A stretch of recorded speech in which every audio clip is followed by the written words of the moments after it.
Hello दोस्तों। आपको मैं टॉपिक जो पढ़ाने वाला हूं वो टॉपिक है लोक देवता। और लोक देवताओं में हम लेके आ रहे हैं देवनारायण जी। कौन सा लोक देवता है? देवनारायण जी। चलो हम देवनारायण से शुरुआत करते हैं।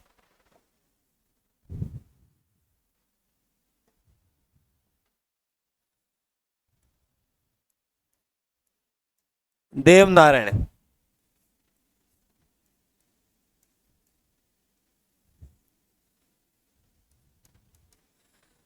देवनारायण जो लोक देवता है ये गुर्जर जाति के सबसे लोकप्रिय देवता है।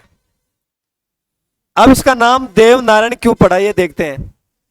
देवनारायण देवों के नारायण, भगवान विष्णु के अवतार माने जाते हैं। इनका नाम बचपन का नाम उदय सिंह रखा जाता है। उदय सिंह, उदय नारायण, उदय नारायण या देवों के नारायण, इसलिए इनका नाम देवनारायण है। और भगवान विष्णु के ये अवतार माने जाते हैं। गुर्जर जाति इनको विष्णु भगवान के रूप में इनकी पूजा करती है। चलो भाई, देवनारायण के जन्म की बात करते कि जन्म कहां होता है इनका। 1243 ईस्वी विक्रमी संवत की बात करें 1300 है। विक्रमी संवत 1300। जन्म कहां हुआ? आसिंद भीलवाड़ा।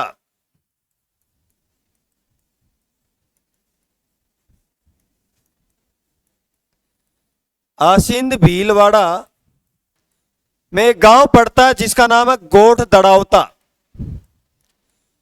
गोठ दड़ावता एक गांव है, उस गांव का नाम है बेटे।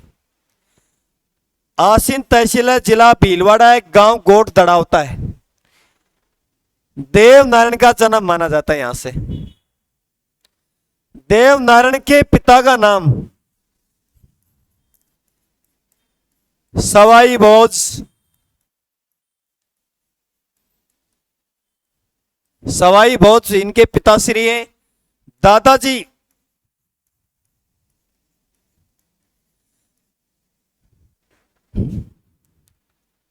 बाघ सिंह। इनके दादाजी का नाम था बाघ सिंह। बाघ सिंह जो इनके दादा थे, तो ऐसा माना जाता है कि इनका शरीर मानव का था, इनका चेहरा बाघ का था। ऐसा बताते हैं कि भाई चेहरा जो शक्ल थी इनकी, जो चेहरा था वो बाघ का जैसा था, इनका शरीर मानव जैसा था, इसलिए इसका नाम पड़ा बाघ सिंह। लोक कथा के अनुसार बताते हैं कि बाघ सिंह ने अन्य जातियों की 24 कन्याओं से शादी की थी। बहुत होती है 24 कन्याएं। अन्य जातियों में 24 कन्याओं से विवाह किया और जिसमें 24 बगड़ाओ, तो 24 पुत्र हुए बाघ सिंह के। और 24 पुत्र क्या कहलाए? 24 बगड़ावत। और जिनमें 24 बगड़ावतों में सर्वश्रेष्ठ योद्धा माना जाता है सवाई भोज। कौन माना जाता है? सवाई भोज। हम देवनारायण की जन्म की कहानी पढ़ रहे हैं। सवाई भोज बगड़ावतों में सबसे सर्वश्रेष्ठ, सबसे अच्छा इंसान सवाई भोज ने शंकर भोलेनाथ की भक्ति की, यानी तपस्या की। और भगवान शंकर भोलेनाथ इनकी तपस्या से प्रसन्न हुए। और तपस्या से ऐसे प्रसन्न हुए, इनको वरदान दिया एक। और वरदान में क्या दिया? 12 साल की माया और 12 साल की काया। माया कहते हैं पैसे को और काया कहते हैं शरीर को। 12 साल तक इस शरीर का कुछ बिगड़ेगा नहीं और 12 वर्षों तक ये माया यानी पैसा कम होगा नहीं। और साथ में इनको एक और दिया था हथियार। हथियार है खांडा। खांडा यानी तलवार। इनको तलवार या खांडा भगवान शंकर भोलेनाथ ने दिया था। ये हथियार जब तक तेरे हाथ में रहेगा, तेरे को इस दुनिया में कोई पराजित करने वाला नहीं है।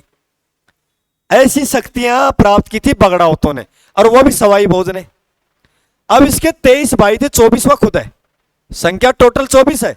इसके 23 भाई क्या करते हैं, इनको वरदान मिला हुआ था कि भाई बगड़ावत 12 साल तक काया और 12 साल तक माया इनको वरदान में दी गई है, इनको कोई पराजित नहीं कर सकता। तो इसके भाइयों को बड़ा घमंड आया, शराब पीना शुरू कर दिए, उदमबाजी करना।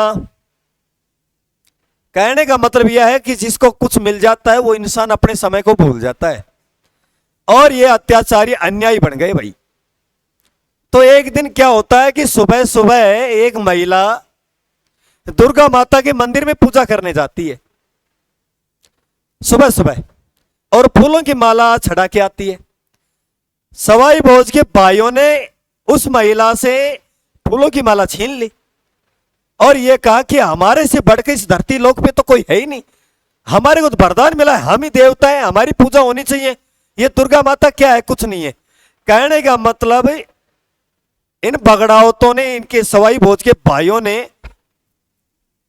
कहने का मतलब दुर्गा माता का अपमान किया।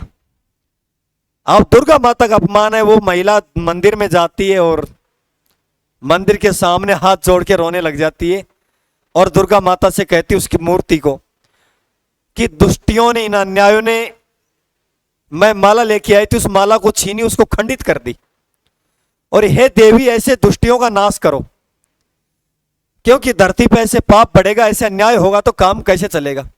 तो कहते हैं कि दुर्गा माता को गुस्सा आता है, उस मूर्ति में से आवाज आती है कि आपका कोई दोष नहीं। महिला को कह रही है आपने जो काम करना था, आपका कर्म आपके हाथ में, आपने जो कर्म किया वो अच्छा है, और उन दुष्टियों ने मेरा अपमान किया है, मेरी माला को खंडित किया है, और उन्होंने ये कहा कि इस धरती लोक पे हमारे से बढ़कर कोई नहीं है।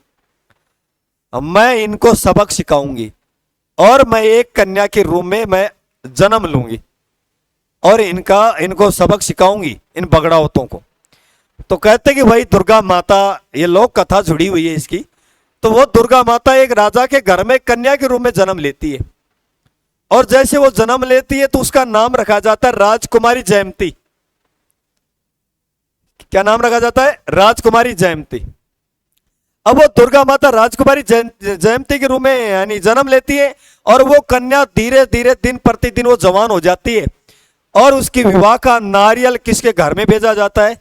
सवाई भोज के, देव नारायण जी के पिताजी सवाई भोज। इसकी कहानी चल रही बेटे, अभी देव नारायण का जन्म नहीं हुआ है, अभी इसके पीछे की कहानी है। अब वो जयंती जो राजकुमारी, उसका विवाह का नारियल सवाई भोज के लिए आता है, क्योंकि वो इनसे विवाह करना चाहती थी, क्योंकि इनका कुल का नाश भी करना था। अब इनको उस चीज का पता नहीं। कहते हैं कि सवाई भोज के घर में जैसे जयंती राजकुमारी का नारियल आता है, सवाई भोज मना कर देते कि मैं शादी नहीं करूंगा, क्योंकि मेरी पहले से शादी हो चुकी है।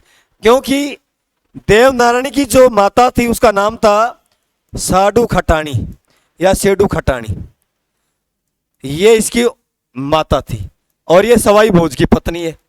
तो मैंने बोला कि सवाई भोज ने मना कर दिया, मेरे पहले से शादीशुदा हूं, मेरे को कोई दूसरी शादी नहीं करनी है। कहते हैं कि भाई ये जो विवाह का नारियल है ये वापिस नहीं जाएगा, ये तो शादी करनी पड़ेगी। तब उस सवाई भोज ने इस नारियल को अपने मित्र बिनाय के राजा, अजमेर में पड़ता है बेटे बिनाय, बिनाय के राजा थे राणा दुर्जन साल, वो सवाई भोज के मित्र थे साहब।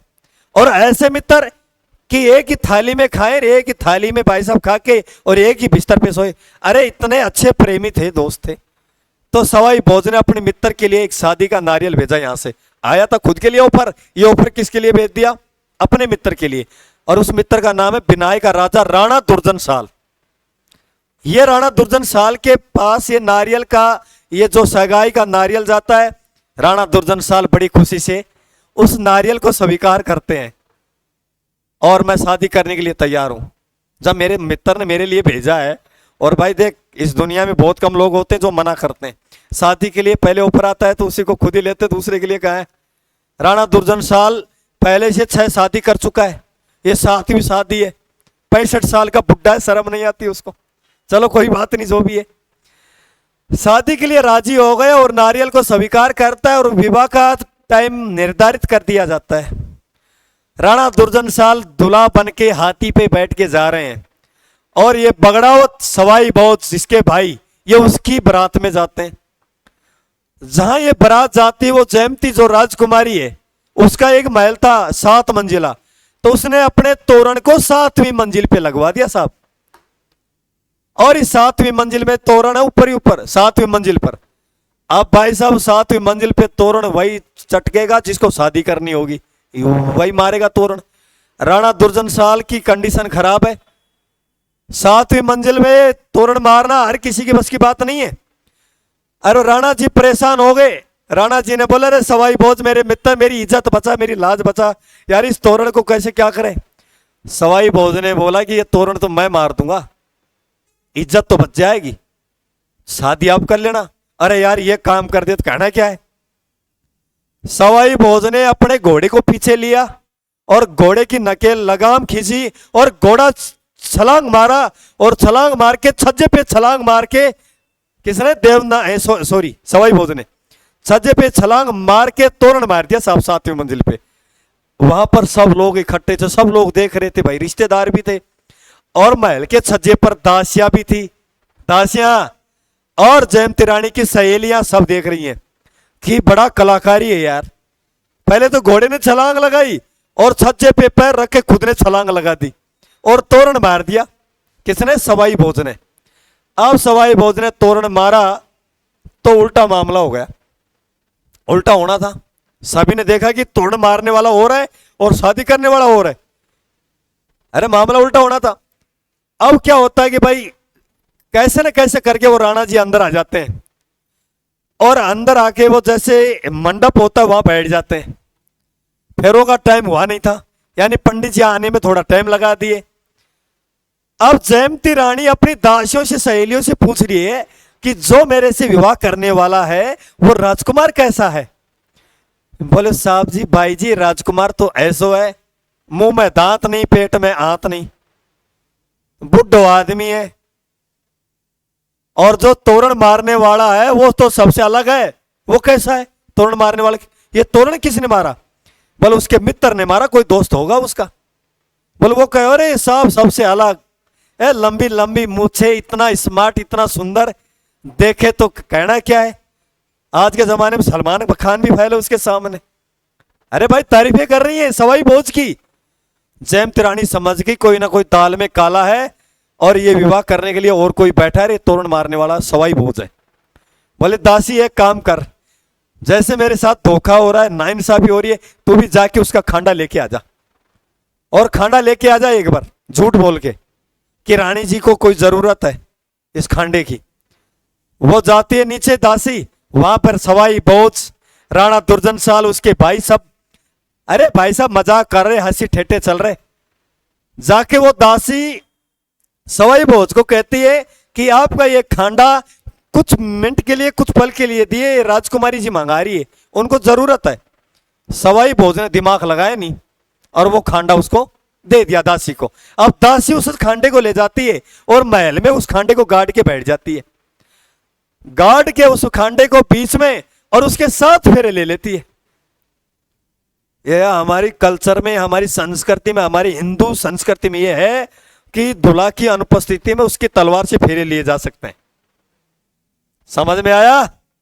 तो जयंती रानी ने उसके खांडे से फेरे ले लिए, और खांडे से फेरे लिए तो कहते हैं कि भाई वो विधि विधान के तौर पर सवाई भोज के फेरे हो गए, और उसकी तलवार वापस पहुंचाई गई। और तलवार जैसे वापस पहुंचाई, सवाई भोज को पता नहीं कि तेरी तलवार के साथ फेरे हो चुके हैं। और राणा दुर्जनशाल विवाह करके जयंती रानी को अपने घर ले जाते हैं, और जयंती रानी कहती है कि राणा दुर्जनशाल, आप मेरे महल में तभी एंट्री करोगे जब तक मेरा दूसरा महल नहीं बनेगा। मेरे महल में आपकी एंट्री तभी होगी जब तक मेरा दूसरा महल ना बन जाए। राणा दुर्जनशाल उसका दूसरा महल बनवाने में लग जाता है, और उधर से जयंती रानी एक चिट्ठी लिख के भेजती है सवाई भोज के पास कि अरे अन्याय है, आप कायर हैं। उनके अरे वीरता पे ललकार मारती है और चिट्ठी में लिखती है कि आप कायर हैं, आपकी वीरता पे ललकार है, और आपको शर्म आनी चाहिए कि आपकी जो दुल्हन है ना, आपकी जो दुल्हन है जिसने आपके खांडे से फेरे लिए हैं, वो राणा दुर्जनशाल के महल में बैठी है। और आप अपने आप को योद्धा कहते हो। अरे शर्म आनी चाहिए। जो तुम्हारी धर्म पत्नी राणा दुर्जनशाल के महल में है, जो आपके खंड से फेरे लिए, और तुम्हारी कायरता है। और इससे तो अच्छा क्या है, हाथों में चूड़ियां पहन के बैठ जाओ। आप अपने आप को योद्धा कहते हो, बगड़ा हो। सवाई भोज को ललकार दी, सवाई भोज में खून उबाल खाया। और भाई साहब इज्जत वाली बात थी, और पता चला कि खंड से फेरे लिया है और ये मेरी पत्नी बन चुकी है। तो सवाई भोज ने अपने भाइयों कहता है, भाई साहब क्या कर रहे हो? बोले हम तो शराब पी रहे, हरामी हो, शराब ही पीते रहोगे। अरे तुम्हारी भाभी राणा दुर्जनशाल के महल में है, उसको लेके आना है। और भाई साहब ये सेठू खटाणी ये भी कह देती है, अरे तुम्हारे को शर्म आना चाहिए, डीबले में नाक देके मर जाओ यार। तुम्हारी धर्म पत्नी वहां पर बैठी है, जो आपसे फेरे लेके बैठी है, आप यहां पर आनंद मना रहे। भाई साहब सवाई भोज और इसके भाई सब जाते हैं बिनाए में, और राणा दुर्जनशाल से एक बहुत बड़ा युद्ध करते हैं। और राणा दुर्जनशाल और सवाई भोज के बीच में युद्ध होता है बेटे। इनकी मित्रता दुश्मनी में बदल जाती है, और सवाई भोज जयमती रानी को अपने घर लेके आ जाते हैं। अब कहते हैं कि यानी कि वो समय जैसे निकला, इनकी 12 साल भी बीत गई बेटे। जो वरदान भी मिली हुई थी वो टाइम निकल गया, 12 साल बीत गई। माया और काया वाला सिस्टम बंद हो गया, जो वरदान था भगवान का दिया हुआ 12 साल का। अब राणा दुर्जनशाल ने एक योजना बनाई, अपने मित्रों को कहता है कि भाई आप महिलाओं के वस्त्र पहन के जाओ, और ये आदमी ऐसे जीता नहीं जाएगा, इसके साथ छल कपट होना चाहिए। तो राणा दुर्जनशाल ने अपने कुछ मित्र ऐसे चुने जो महिलाओं की भी आवाज निकाल सके। बड़े कलाकार होते कुछ लोग, महिलाओं की बड़ी आवाज निकाल के मोबाइल पे बात कर लेते हैं, बेवकूफ बनाने का काम करते हैं। तो कुछ लोग होते हैं उनमें कला होती बोलने की। तो राणा दुर्जनशाल ने कुछ ऐसे लोग भेजे जो महिलाओं की भाषा बोल सके, उनको वस्त्र पहना के महिलाओं के, और उनको हथियार दिया गया कि इन हथियारों को छुपा लेना, सवाई भोज को शक नहीं होना चाहिए। अब वो महिलाएं, वो जो योद्धा थे, जो पुरुष थे बिनाए के राणा दुर्जनशाल के, वो महिलाओं के वस्त्र पहन के जाते हैं और सवाई भोज के सामने रोने लग जाते हैं। अरे साहब हमारे जो पति हैं वो तो आपने उनकी हत्या कर दी, तो इससे अच्छा है कि हमारी भी हत्या कर दो, हम भी मुक्ति पालें, हम बड़े परेशान हैं, दुखी हैं, हम भी आपके हाथ से मरना चाहते हैं। सवाई भोज को बड़ा परेशान किया। सवाई भोज परेशान होके अपने खांडे को, तलवार को भगा देता है कि आज के बाद न तो मैं युद्ध करूंगा, आज के बाद मैं युद्ध नहीं करूंगा, और महिलाओं पे तो हाथ उठाने का तो हमारा धर्म ही नहीं बनता है। भाई साहब जोश में आके वो खांडा भगा दिया, यानी तलवार भगा दी, जो शंकर भोलेनाथ की वरदान में दी हुई थी। और सवाई भोज वहां से चलने लगता है, और पीछे से उन्हें अन्यायों ने, उन दुष्टियों ने किसके ऊपर आक्रमण किया? सवाई भोज पर पीठ पे वार किया। और पीठ पे वार करने से सवाई भोज, और उसी समय ये जयमती राजकुमारी जो ये शादी करके लाए थे, और वो भी उसके साथ लड़ते लड़ते वीरगति को प्राप्त हो जाती है। क्योंकि मैंने पहले बोला था बेटे, ये दुर्गा माता का अवतार है। इसने कह दिया था कि मैं बगड़ाउतों का कुल का नाश करूंगी, तो ये नाश करने के लिए ही तो आई थी। तभी तो भाई साहब ये मामला पूरा उल्टा हुआ है। समझ में आया कि नहीं समझ में आया? कि जयमती रानी के चक्कर में मारे गए बगड़ावत, 23 भाई थे वो भी मारे गए, सब युद्ध में शहीद हो गए। भाई साहब युद्ध ऐसा हुआ कि उसमें सब शहीद हो गए, मारे गए। सवाई भोज को धोखे से मारा गया। अब बच कौन गए? बच कौन गई? साडू माता या सेठू खटाणी। अब ये जो सेठू खटाणी है ये बड़ी परेशान होती है। परेशान तो होना संभाविक है बेटे। जो बगड़ौत पूरे खप गए, उनकी हत्या कर दी गई, मारे गए। अब सेठू माता घर में रह के क्या करेगी? ये भी आत्महत्या करने के लिए चलती है यहां से, और चलती चलती एक गांव में पहुंच जाती, जिस गांव का नाम है गोठ दड़ावता। ये गोठ दड़ावता सिंध में आता है। यहां पर एक पहाड़ी है, उस पहाड़ी पर जाती है आत्महत्या करने के लिए। जैसे आत्महत्या करने के लिए गई तो आकाशवाणी एक खबर होती है कि हे देवी, आप आत्महत्या कर लोगी तो तुम्हारे कुल में दीपक जलाने वाला, तुम्हारे वंश को आगे बढ़ाने वाला कहां से आएगा? जब ये कहती है कि बोला आने की कोई जरूरत ही नहीं, आप जब अब तक ही मेरे बच्चे नहीं हुए, ये भाई साहब इसके कोई संतान नहीं थी सेठू खटाणी के, ध्यान रखना बेटे। सेडू खटाणी के कोई संतान नहीं थी, ये निसंतान थी। तब ये कहती है कि जब इससे पहले संतान नहीं हुई तो अब कहां से आ जाएगी, अब तो हमारे पति भी मर चुके और सब पगड़ाउत खत्म हो गए। तो कहते हैं कि भाई भगवान की कोई आकाशवाणी थी कि आपको इस पहाड़ के ऊपर, इस पर्वत के ऊपर आपको भक्ति करनी होगी, और भक्ति करनी होगी तो आपको एक पुत्र होगा, प्राप्त होगा आपको। तो कहती है कि ये भी भगवान की बात को, आकाशवाणी उस आवाज को सुन लेती है और मान जाती है, और अपने दिल को कठोर कर कर, मन को एक चिंतन करके, जो भी हुआ जिसको बुला दिया इसने, और इस पहाड़ के ऊपर बैठ जाती है, यानी गोड दड़ावता की पहाड़ी पर, और एक भक्ति करने लग जाती है। और ऐसी भक्ति की कि उस भक्ति से वो पहाड़ी जो है, वो पहाड़ी के दो हिस्से बन गए बेटे। आज भी इस गांव में आप जाओगे, देखना उस पहाड़ के दो पार्ट बने हुए हैं। जैसे पहाड़ बीच में से फटता है, जैसे लावा निकलता है उस प्रकार, और उसमें से एक कमल का फूल आता है, उस पहाड़ में से बीच में फटा कमल का फूल निकला, और कमल के फूल में एक बच्चे का जन्म, जिसको उदय नारायण कहते हैं, देवों के नारायण, वो कमल के फूल से आए थे और साधु माता की झोली के अंदर आ गए। अब जैसे इनकी झोली में आए तो साधु माता कहती है कि मैं इस बच्चे को किसका दूध पिलाऊं, क्योंकि मैं तो बांझ स्त्री हूं, मेरे तो वैसे संतान नहीं है, इस बच्चे को दूध की जरूरत है। फिर आकाशवाणी, फिर देवताएं खबर करते हैं, आवाज निकालते और उस तक संदेशा भिजवाते हैं कि इस बच्चे को गौ का दूध पिलाओ, गौ से बड़ा दूध किसी का नहीं होता है। ये वो देवों के नारायण, देव नारायण उदय सिंह, ये गौ का दूध पीते हैं साहब।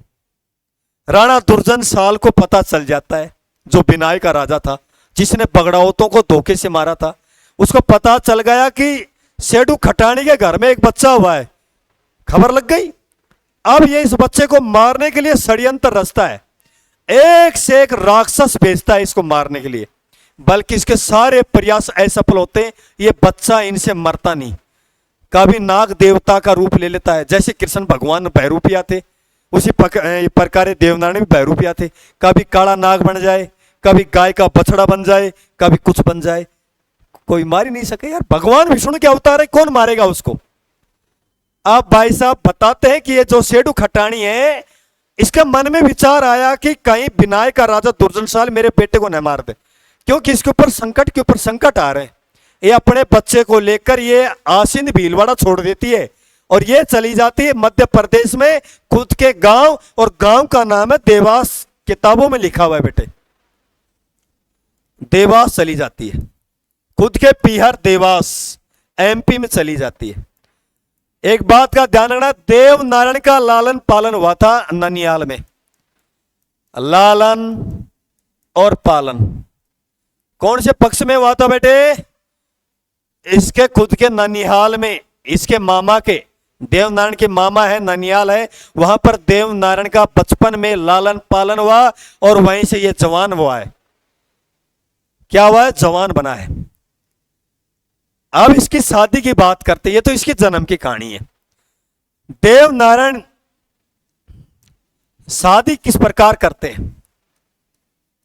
देव नारायण, देवों के नारायण, ध्यान देना, इनके विवाह की जो कहानी है वो समझिए आप। इनकी पत्नी का नाम आपने बुकों में पढ़ा होगा, इसकी पत्नी का नाम था पीपल दे। एग्जाम में पूछा जाता है कि देवनारायण की पत्नी का नाम क्या है? People they. ऐसा भी हो सकता है कि पीपल दे किस लोक देवता की पत्नी है, किसकी है? देवनारायण की। अब शादी किस प्रकार हुई? ध्यान रखना कि इसकी जो पत्नी है, मैंने बोला कि पत्नी का नाम क्या बताया मैंने?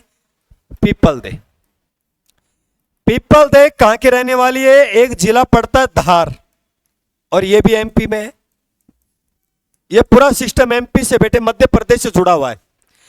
मध्य प्रदेश में जो इसकी पत्नी है, जिसका नाम था बेटे पीपल दे, और पीपल दे के बारे में कहते हैं कि भाई इनका विवाह किस प्रकार हुआ? देव नारायण इस धार नगरी से जा रहे थे, धार नगरी के पास से गुजर रहे थे, और ये पीपल दे अब जन्म से आंधी थी, अंधी यानी कि आंखों से दिखता नहीं था, और इसके शरीर पर कोड था, कोड। जिस महिला को, जिस इंसान को शरीर पर कोढ़ हो, आंखों से अंधा हो, वो अपने जीवन से दाब जाता है, वो मरने की कोशिश करता है कि यार मैं अब मर जाऊं तो अगले जन्म में मेरे को कम से कम सही जीवन तो मिल जाएगा, इस जीवन में तो मैं दुखी हूं। तो ये पीपल दे बड़ी दुखी थी, कोढ़ था शरीर पर, आंखों से अंधी थी। ये मरने के लिए धार, जो राज्य पड़ता है धार नगरी है, धार नगरी का एक किला है, और किले की दीवार से कूद के आत्महत्या करना चाहती थी, कूद के आत्महत्या करना चाहती थी। तो उधर से देवनारायण गुजरे, इन्होंने देखा कि यह महिला इस दीवार की गढ़ पे क्यों, यानी कि दीवार पे क्यों चढ़ी हुई है। जाके इस महिला का हाथ पकड़ते, तब ये पीपल देख कहते कि आप कौन है, मेरे को क्यों बचा रहे हैं, मेरे को मरना है, मैं आत्महत्या करने के लिए आई हूं, क्योंकि मैं जन्म से अंधी हूं, शरीर पर कोढ़ है। जब देवनारायण कहता है कि मरने से कोई समस्या का हल नहीं होता है, आत्महत्या करने से कोई समस्या का हल नहीं होता है, तो देवनारायण तो अवतारी थे, उन्होंने इसको रूप दिया, पीपल दे को इनको रूप दिया और इनको देखने के लिए आंखें दी, इतनी सुंदर महिला बनाई। तो वही पीपल दे ने कहा कि ये शरीर भी तुम्हारा दिया हुआ है, ये आंखें भी आपकी दी हुई हैं, तो मैं भी आपकी हूं, तो इसका मतलब यह है कि मैं तेरे से विवाह करूंगी। देवनारायण जी कहते हैं कि विवाह तो कर लोगी, कम से कम अपने घर वालों से आज्ञा तो ले लो। सब ये अपने घर जाती है और घर जाके पिता को पूरी कहानी बताती। पिताजी विश्वास नहीं करते कि यार ये लड़की तो है ही नहीं मेरी, मेरी लड़की तो अंधी है और कोढ़ी है। अरे साहब जी, बोले हमारे एक ऐसे इंसान आए थे, मान इंसान, उन्होंने चमत्कार किया है, मेरे को रूप दिया, मेरे को आंखें दी देखने के लिए। बोलो उस चमत्कारी को तब मानूंगा मैं जो मेरे किले के गेट सोने के लगवा देगा। इसके पिताजी की बात है, इसके पिताजी का नाम था जय सिंह, दार नगरी का राजा था ये क्या बात रखता है अपनी इस पीपल दे के साथ कि उस चमत्कारी को मैं तभी देख पाऊंगा, वो चमत्कारी है कि मेरा गढ़ है, मेरा किला, इसके द्वार सोने के लगने चाहिए इसी रात। तो साहब देवनारायण जी ने उसी रात क्या लगवा दिए, सोने के गेट, सोने के पाट, और सोने के पाट लगाए। तो उसी अनुसार बताते जय सिंह जी बड़े खुश हुए और अपनी कन्या पीपल दे का विवाह किससे किया, देवनारायण से। ये इसकी विवाह की कहानी है। पीपल दे धार नगरी के राजा जय सिंह की बेटी है और ये देवनारायण की पत्नी है। अब देवनारायण जी जैसे अपने ननिहाल से अपने गांव आते हैं आसींद भीलवाड़ा, तब इनको पूरी कहानी का पता होता है कि भाई हमारे पिता श्री सवाई भोज, हमारे यानी कि पिता जो बगड़ाउत हैं, इनका वध किसने किया था, राणा दुर्जन साल ने, उससे बदला लेना है। तो कहते हैं कि भाई सवाई भोज का बदला किसने लिया था बेटे, देवनारायण ने। देवनारायण ने बिनाय के राणा दुर्जन साल से युद्ध किया और अपने पिता सवाई भोज का बदला लिया, यह ध्यान रखना है। राणा दुर्जन साल से किसने युद्ध किया था बेटे, देवनारायण ने। अरे किसने किया था, देवनारायण ने, और अपने पिता सवाई भोज का बदला लिया इन्होंने। और देवनारायण के बारे में ये जो कथा है, इसके बारे में जो कथा है, ये इतनी कथा, और इससे आगे हम बात करेंगे भाई देवनारायण के क्वेश्चन क्या क्या बनते हैं, वो ध्यान देना है। देवनारायण ये कौन सी जाति के लोकप्रिय देवता है बेटे, कौन सी जाति रहेगी, गुर्जर जाति। ये गुर्जर जाति के सबसे लोकप्रिय देवता है। गुर्जर जाति क्या है, लोकप्रिय देवता, लोकप्रिय देवता, यह ध्यान रखना बेटे। देवनारायण गुर्जर जाति के सबसे लोकप्रिय देवता माने जाते हैं। देवनारायण का मंदिर की बात करें कि मंदिर कहां बना हुआ है, मंदिरों की चर्चा करते हैं। पहला नंबर, इनका जन्म हुआ था गोट दड़ावता में, यहां पर मंदिर बना हुआ है, यहां पर जन्म है। नंबर 2, मालासेरी, सॉरी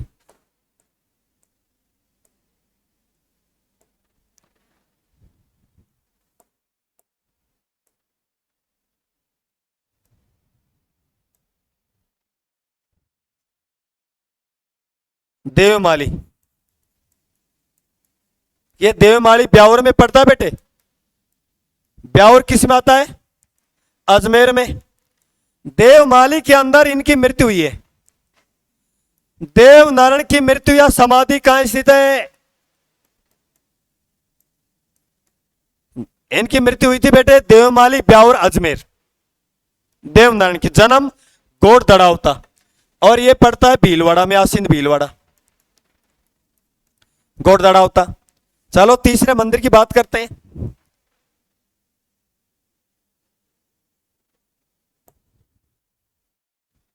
तीसरा मंदिर देव डोंगरी चित्तौड़, देव डोंगरी चित्तौड़, यह भी मंदिर बना हुआ चित्तौड़गढ़ के अंदर। एक मंदिर और है, देवधाम, देवधाम, देवधाम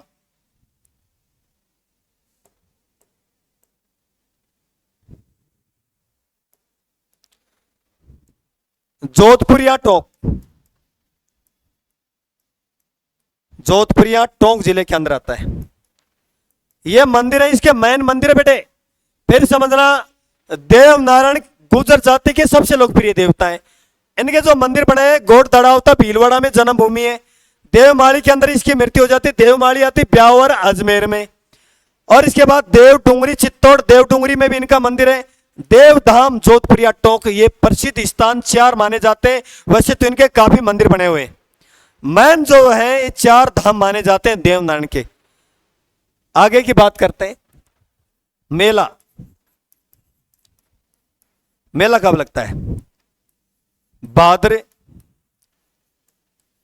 शुक्ल सप्तमी या अष्टमी को, भाद्र शुक्ल सप्तमी अष्टमी को मेला लगता है देवनारायण का। और इसके मंदिर में गुर्जर जाति के भोपा होते हैं बेटे। मंदिर गुर्जर जाति के भोपा, ये क्या करते हैं? फड़का वाचन। किसका वाचन करते हैं? फड़का वाचन। वाद्य यंत्र कौन सा बजाते हैं? वाद्य यंत्र जिसका नाम है जंतर। जंतर वाद्य यंत्र में कुल कितने तार होते हैं? 5। फिर समझना, मंदिर में गुर्जर जाति के भोपा होते हैं। गुर्जर जाति के भोपा रहेंगे, किसका वाचन करेंगे? फड़का वाचन करेंगे। कौन सा वाद्य यंत्र बजाएंगे? जंतर। जंतर में कुल कितने तार होते हैं? 5।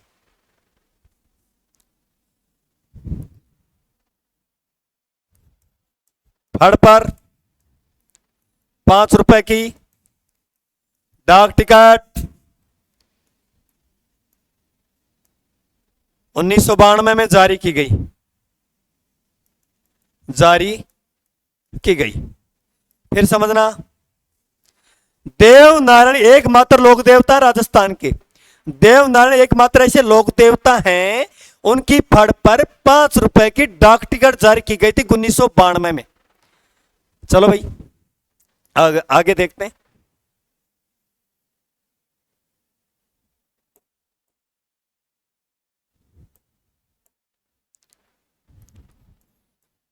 देवनारायण, देवनारायण पर 5 रुपए की डाक टिकट, डाक टिकट सन 2011 में जारी की गई। मैंने 5-5 रुपए की 2 डाक टिकट बताई हैं।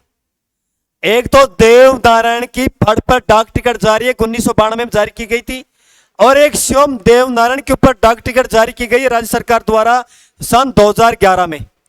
और एक लोक देवता और आते हैं, उसका नाम है तेजाजी महाराज। तेजाजी महाराज और देवनारायण पर, दोनों देवताओं पर 5-5 रुपए की डाक टिकट है और सन 2011 में जारी की गई है। केवल हम फड़ की बात करें, केवल फड़ में जो फड़ है 5 रुपए की डाक टिकट है, वो 1992 में बेटे। कब है? 1992 में। आगे बात करते हैं हम।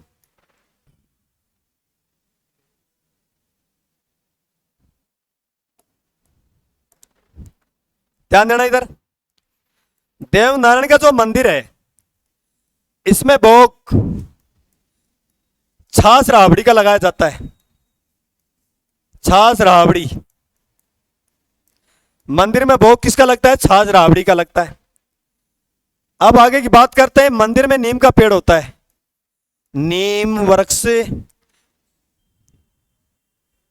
होता है। अरे इसके मंदिर में कौन सा पेड़ होता है? नीम हमेशा औषधि में आता है। अरे किस में आता है? औषधि में आता है। तो देव नारायण एकमात्र ऐसे देवता हैं जो क्या थे? आयुर्वेदाचार्य। क्या थे? आयुर्वेदाचार्य। आयुर्वेद का अच्छा ज्ञान था इनको, ऐसे कह सकते हैं हम। देवनारायण आयुर्वेद का ज्ञाता। आयुर्वेद के ज्ञाता कौन थे? देवनारायण एकमात्र लोक देवता है।